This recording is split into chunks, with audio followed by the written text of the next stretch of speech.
Selamat pagi, siang, sore, malam.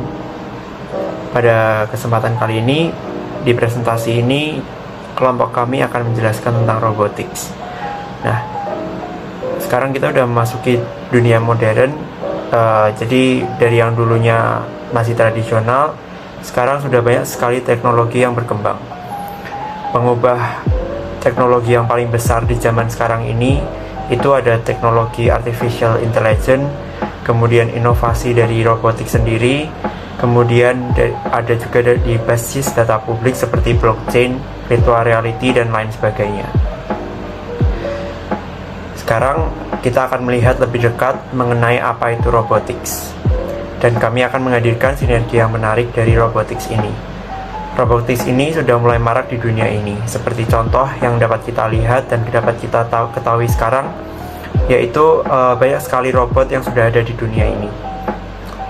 Ada juga robot yang bisa menyajikan barang kepada pelanggan, merakit mobil, dan mengantarkan belanjaan. Nah, tetapi masih banyak juga pekerjaan yang tidak bisa dilakukan oleh robot. Jadi dari perspektif bisnis, robot yang biasa kita sebut dengan bot ini menangani tugas hanya seperti otomatis saja.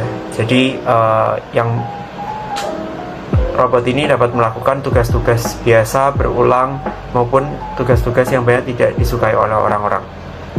Nah, robotika ini biasa disebut dengan Robotics Process Automation atau yang disingkat dengan RPA.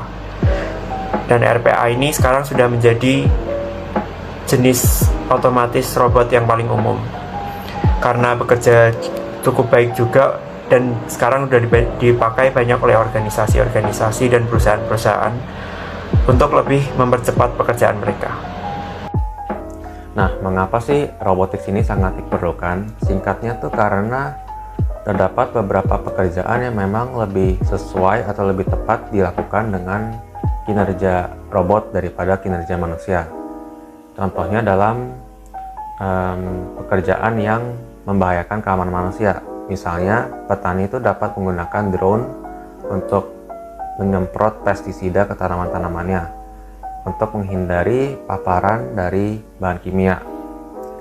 Nah, dari perspektif bisnis, robots atau biasa dikenal dengan bots itu biasanya yang menghandle automation task atau bisa dibilang tugas-tugas yang dilakukan secara otomatis.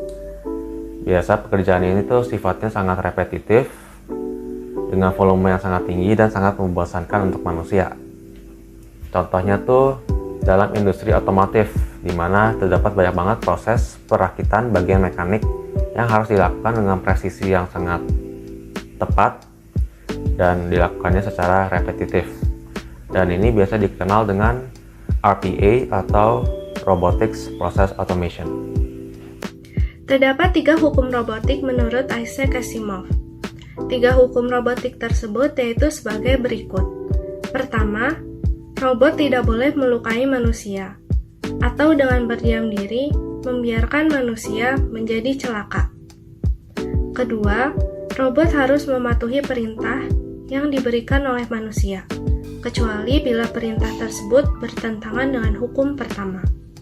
Ketiga, robot harus melindungi keberadaan dirinya sendiri, selama perlindungan tersebut tidak bertentangan dengan hukum pertama atau hukum kedua. Nah, seperti yang sudah dijelaskan sebelumnya, robotik ini memiliki bentuk yang berbeda-beda. Mereka pun memiliki kegunaannya masing-masing, seperti contohnya mengoperasi, mengkonstruksi, dan juga membuat suatu hal. Beberapa contoh diantaranya yang sudah marak di dunia ini adalah RIBA atau Robot for Interactive Body Assistance. Nah, robot ini biasa digunakan di rumah sakit untuk mengangkat pasien yang berpindah dari satu tempat ke tempat yang lainnya. Yang kedua adalah Apripoko, yang bisa mengendalikan seperti TV, remote, atau sebagainya. Yang ketiga adalah robot pencuci rambut. Robot ini diciptakan di negara Jepang dan biasa membantu orang-orang yang memiliki disabilitas untuk mencuci rambut. Nah, selanjutnya ada robot body atau body robot yang tugasnya bisa mengawasi rumah ketika sedang ditinggal oleh pemiliknya. Robot ini pun memiliki desain yang lucu. Beberapa jenis robot yang lain juga berupa seperti robot berbentuk tangan, atau robot berkaki, atau robot yang memiliki kaki, dan juga ada robot yang didesain untuk di dalam air. Begitu juga ada robot yang didesain untuk mampu terbang dan meneruskan komunikasi. Kehadiran teknologi robotik tentunya memberikan manfaat ataupun dampak positif terhadap para penggunanya.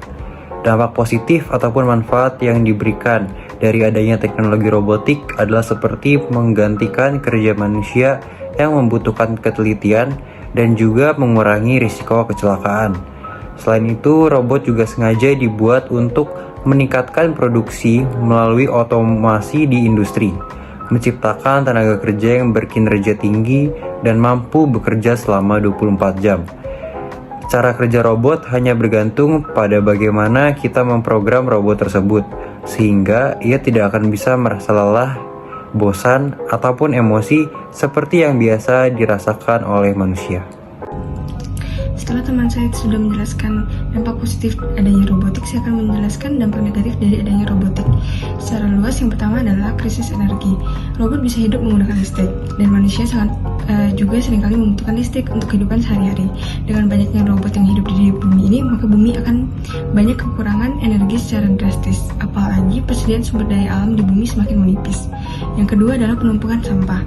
Robot yang rusak jika tidak diperbaiki atau dimanfaatkan kembali akan menambah penumpukan sampah di dunia ini.